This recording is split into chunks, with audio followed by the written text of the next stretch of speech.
cloud our perception and make suffering worse. Instead, they taught the importance of reframing, choosing thoughts that empower rather than paralyze. For example, instead of thinking, "This always happens to me," you could replace it with, "This is a challenge I can learn from." Instead of "Everything is ruined," try, "I can adapt and find a way forward." These small mental shifts accumulate over time, fundamentally changing how we experience setbacks. This leads us to the third key principle, achieving a flow state in life. The Stoics and modern psychologists alike recognize that peak performance comes from deep immersion in the present moment.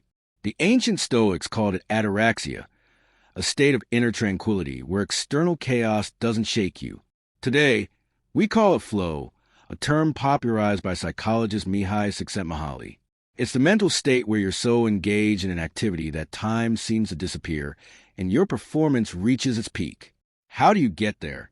It requires three things: clear goals, know exactly what you're working toward; the right level of challenge, not too easy, not too hard, just enough to stretch your abilities; elimination of distractions, no multitasking, no notifications, just deep engagement with the task at hand. Once you cultivate this, life becomes more fulfilling. But flow alone isn't enough. You must ensure your actions align with your values. This is the fourth principle. The Stoics believe that true greatness comes from living virtuously. As Epictetus said, "We cannot choose our external circumstances, but we can always choose how we respond." Acting with integrity, courage, wisdom, and self-discipline ensures that your success isn't just about achievement, but about meaning. Finally, the fifth principle, make the world your teacher. Instead of resisting hardships, embrace them as opportunities for growth. Every failure, every obstacle, every challenge. These are lessons designed to shape you into something stronger. The Roman Emperor Marcus Aurelius wrote, "The impediment to action advances action. What stands in the way becomes a way." In other words, obstacles aren't roadblocks. They're the path forward. Master your focus. Eliminate distractions and be fully present. Reframe your thoughts. Your mind shapes your reality. Achieve flow. Engage deeply in what matters. Act with integrity. Align your actions with your values. Learn from everything. See obstacles as opportunities. Greatness isn't something you find. It's something you build, one choice at a time. If you commit to these 5 steps, you'll be on the path to something extraordinary. When we introduce neutral events into our perspective, we create the option to either embrace or dismiss them. This choice empowers us. The philosopher Epictetus emphasized that what truly matters isn't the events themselves, but how we react to them. Consider how your day unfolds when you see difficulties as opportunities rather than setbacks. This mental shift fosters a cycle of empowerment. By reshaping our thoughts, we influence our emotions, which in turn guide our actions, ultimately improving our outcomes. Modern cognitive behavioral approaches align with this ancient wisdom.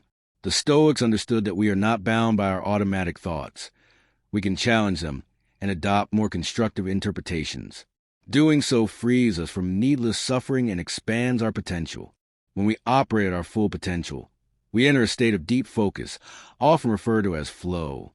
This is our third key principle, cultivating the conditions necessary to achieve this heightened state.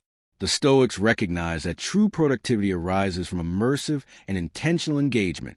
Contemporary psychology supports this idea, notably through Mihaly Csikszentmihalyi's concept of flow, the optimal state in which we are so absorbed in a challenging task that time seems to vanish. Flow emerges at the intersection of skill and challenge. When a task is too difficult, we become anxious. When it's too easy, we grow bored.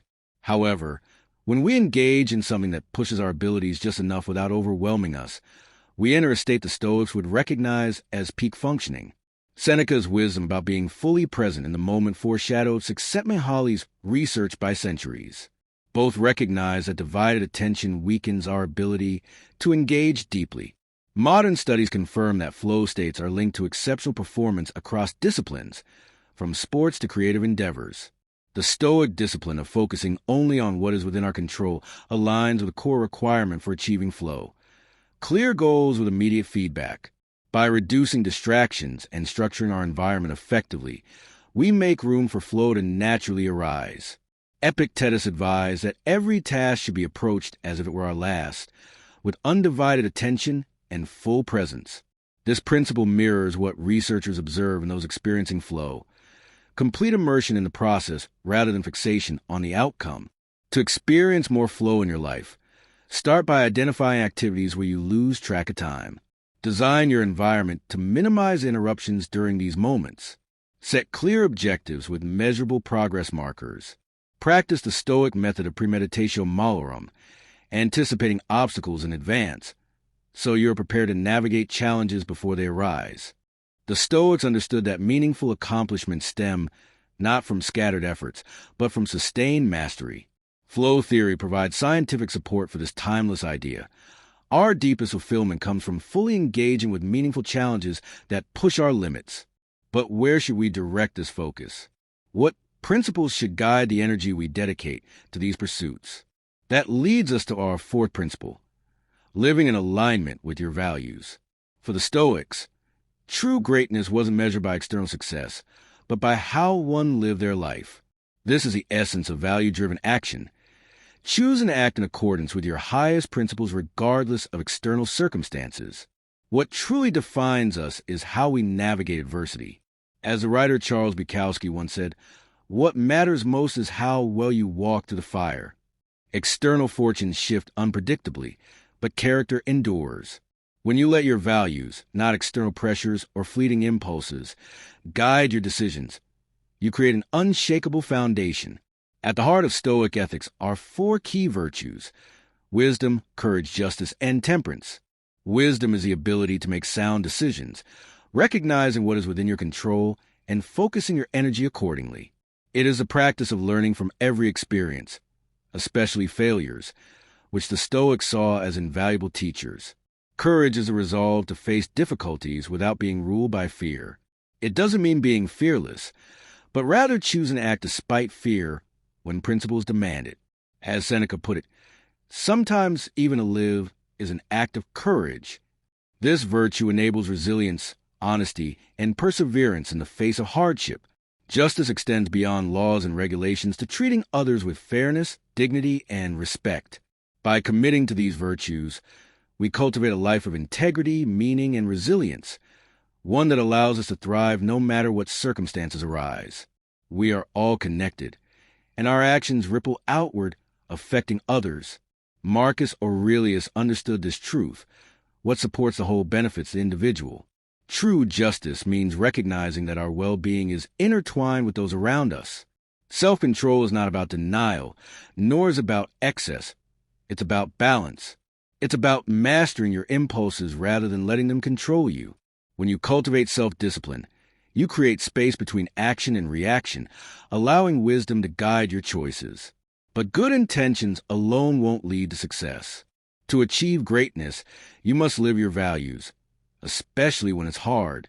As Epictetus said, don't just talk about your philosophy, demonstrate it through your actions. This brings us to a crucial lesson. The world itself is your training ground. Every experience, every challenge is an opportunity to grow. But before you can improve, you must step forward and take action. That's where the fail forward principle comes in. Perfectionism keeps many people stuck, afraid to begin. The cure? Give yourself permission to be bad at something. Write a rough draft. Have an uncomfortable conversation. Attempt an imperfect workout. Progress comes through practice, not overplanning. Author Lamott reminds us that most great writing starts with messy first drafts. This applies to all skills. You begin awkwardly, then refine as you go. A useful tool for building new habits is the if-then strategy. Instead of vaguely saying, I'll exercise more, commit to specifics. On Monday, Wednesday, and Friday, when I wake up, I'll put on my running shoes and jog for 20 minutes. Research by psychologist Peter Gollwitzer shows that linking intentions to specific triggers makes follow-through much more likely. If motivation is an issue, try the 5-minute rule. Commit to doing something for just 5 minutes. It's a small, low-pressure start that bypasses resistance. And once you begin, momentum often carries you further than expected. By combining these strategies, you integrate self-improvement into your daily life. You turn the world into a space for practice, ensuring that personal growth isn't confined to select moments, but woven into everything you do. At the start of this video, we asked what the secret to greatness is. Now you know. It's not reserved for a chosen few. It's a path anyone can walk. The 5 principles: mastering attention, managing thoughts, finding flow, acting with integrity, and using the world as your training ground, form a practical framework for transformation. When you control your focus, you direct your energy toward what truly matters. By reshaping your thoughts, you reshape your reality. Flow helps you tap into your highest potential. Living by your values builds an unshakable character. And when you treat the world as your arena, you turn knowledge into action, making real change. Greatness isn't about flawlessness. It's about steady progress. The Stoics knew that growth is an ongoing process. Every day offers a new chance to apply these ideas, to stumble, to learn, and to improve. Marcus Aurelius began each morning by reminding himself, when you wake up, think of what a gift it is to be alive, to breathe, to think, to love. So start today. Start imperfectly if needed, but start. Direct your attention wisely. Challenge limiting beliefs. Seek your flow. Live your values. And embrace every environment as a place for practice. The path to greatness is open. Now, it's up to you to take the first step. Drop a comment below sharing your thoughts or experiences with these principles. Your insights might be exactly what someone else needs to begin their own journey. And remember, as Epictetus taught, every situation holds a potential for growth. Whether you're sharpening your focus, reshaping your mindset, stepping into flow, aligning with your values, or turning life into your training ground, each moment is an opportunity to strengthen your character. Don't forget to subscribe and hit the notification bell for more content on overcoming obstacles and building resilience. Until next time, keep pushing forward, one Stoic principle at a time.